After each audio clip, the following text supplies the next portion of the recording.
नमस्कार मित्रों। आज हम लोग उद्यमिता को लेकर एक नई कहानी पर चर्चा करेंगे और इस कहानी से हम क्या सीख सकते हैं यह इस बार हम आप लोगों पर छोड़ते हैं कि इस कहानी से उद्यमिता की दिशा में आपने क्या सीखा। आप कमेंट करके मुझे बताइए। इस बार मैं सीधे सीधे कहानी कहता हूँ और थोड़ा सा ग्लिम्स दूंगा, बाकी प्रतिक्रिया आपकी होगी। एक बार की बात है, गुड़गांव में उद्यमिता समारोह हो रहा था। उसमें एक महिला आई हुई थी, कृष्णा यादव, उत्तर प्रदेश की थी। उन्होंने अपने उद्यमिता के संघर्ष की कहानी कही। उन्होंने कहा कि 20-22 वर्ष पहले की बात है, हमारा जो पहले का धंधा था वह बिल्कुल चौपट हो गया। हम लोग बाहर आए दिल्ली। मेरे पति ने नौकरी के लिए बहुत कोशिश की, इधर उधर नौकरी नहीं मिली। बच्चों के खाने पे समस्या आ गई कि बच्चों को कैसे खाना खिलाएं, दो बच्चे हमारे। फिर हमने क्या किया कि अचार बनाना शुरू किया। अचार बनाया और मैंने अपने पति को कहा कि जाइए बेच आइए। मार्केट में बेचने के लिए गए।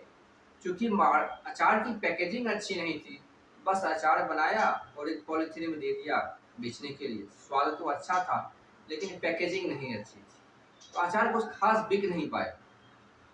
फिर हम लोग वापस आए। फिर हम लोगों ने सब्जी का ठेला लगाया और साथ में अचार भी रखा। सब्जी के ठेले के साथ में अचार भी रखा। तब एक कस्टमर आया जिसे कि मार्केटिंग का ज्ञान था। उसने बताया कि आप अचार की अच्छी पैकेजिंग कीजिए। पैकेजिंग करके कुछ जरूरी कागजात होते हैं, कुछ लाइसेंस होते हैं, वो सब कुछ इसके ऊपर लगाइए, ले लीजिए और तब आप अचार को मार्केट में रखिए। आपका अचार बिकेगा, क्योंकि स्वाद की कोई कमी नहीं है इसमें। स्वाद हमने चखा है, स्वाद बहुत अच्छा है, प्रोडक्ट आपका बहुत अच्छा है, बस पैकेजिंग आप अच्छा कीजिए। ये बात मुझे उनकी सलाह अच्छी लगी और जैसा जैसा उन्होंने कहा था मैंने वैसा किया। धीरे धीरे काम चलने लगा। फिर हमने एक फैक्ट्री डाली, हमारा काम और बढ़ा। आज देश में हमने अचार बनाने की 3 फैक्ट्रियां डाली हैं और 1000 महिलाएं हमारे फैक्ट्री में काम करती हैं, कुल तीनों मिलाकर। और हमारी कंपनी का टर्नओवर 7 करोड़ सालाना है, सिर्फ अचार बेचकर। 7 करोड़ सालाना हमारे कंपनी का टर्नओवर है, सिर्फ अचार बेचकर। हमने कभी कल्पना भी नहीं की थी कि यह प्रोडक्ट अचार इतनी ऊंचाई पर ले जाएगा, कभी कल्पना नहीं की थी। लेकिन जब यह प्रोडक्ट अचार जैसा प्रोडक्ट मुझे इस ऊंचाई पर लाया, तो फिर मैं समझ गया कि कोई भी उद्यमी, प्रोडक्ट चाहे कोई भी हो, अगर उसमें समय के साथ गुणवत्ता में परिवर्तन लाए, गुणवत्ता का विकास करे, पैकेजिंग अच्छा हो, तो लोगों को पसंद आएगी ही आएगी। लोगों की जो मांग है उसके साथ जब हमारा प्रोडक्ट कनेक्ट होगा तो सेल होगा ही होगा, नहीं होने का कोई सवाल ही नहीं उठता है।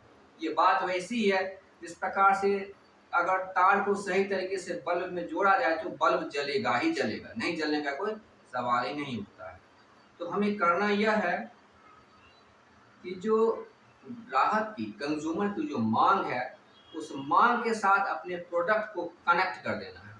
जैसे ही कनेक्शन होता है वैसे ही बल्ब जलेगा। वो बल्ब किसका होगा? सेल का होगा, लाभ का होगा, मुनाफे का होगा।